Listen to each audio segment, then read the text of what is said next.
John Podesta, you may remember, was the architect of President Obama's first 2 years in power. He also outlined the president's sort of go-it-alone policy since then. So if he becomes Hillary Clinton's campaign manager, which is likely, will he turn Hillary's first year in office, if she's elected, into Obama's third term? Let's bring back our panel. Sabrina, what do you think?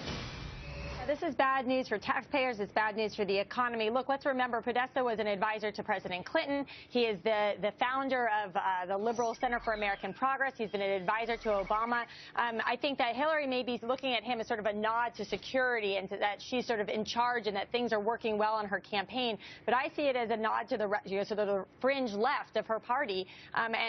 He is someone who has really promoted the use of executive orders to pass through unpopular policies. I think this would be very bad news. Well, Cheryl, he is an ideologue, and he's going to want some kind of payback for his work in a campaign. Don't you think it'll be in terms of policies? Actually, I don't think so. I think that the reason that she's bringing him in, if she does do this, in fact, and he becomes kind of the go-to guy, is because she had so many problems back in 2008 with infighting in her own campaign.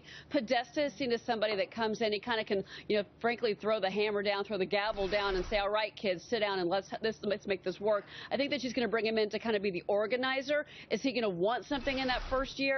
I don't think so. I think that it's going to be more that she knows that he's the right guy now. What motivates a guy?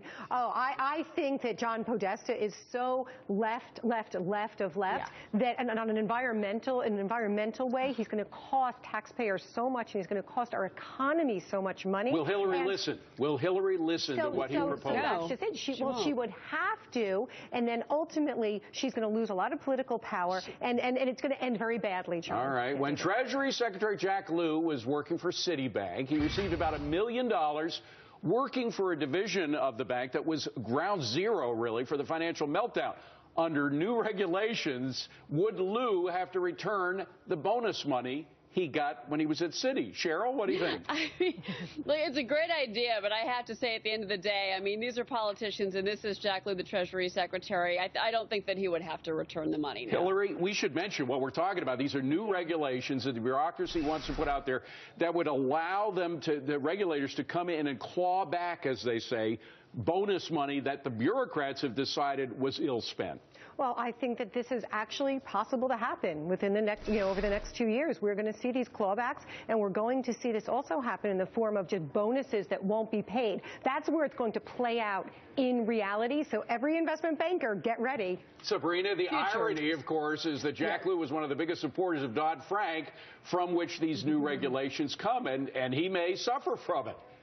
Yeah, and Citibank, or Citigroup, I should say, received $45 billion in payouts. So I think it's kind of interesting that we're now seeing this. This is the problem with the revolving door here in Washington. It's interesting. We'll see what happens. Wall Street obviously placed a lot of hope in having a Republican Congress, and they may have overplayed their hands, because now we see that Democrats are doubling down on not wanting to reform Dodd-Frank in the same way. Right. People like Senator really Warren. tough to do. Quickly, really Cheryl, tough, quickly. David. I'm sorry, and he's the Treasury Secretary. They won't do it. I think I'm doubling down on my bet that they won't back from Jack Lew. He's got pull, and you know how that influence works in Washington. Ladies, thank you very much. Great panel. Sabrina Schaefer, Hillary Kramer, and Cheryl Casoni. And you can catch Sabrina, by the way, and other Forbes guests every Saturday, 11 a.m. Eastern on Forbes on Fox. I'll be there as well.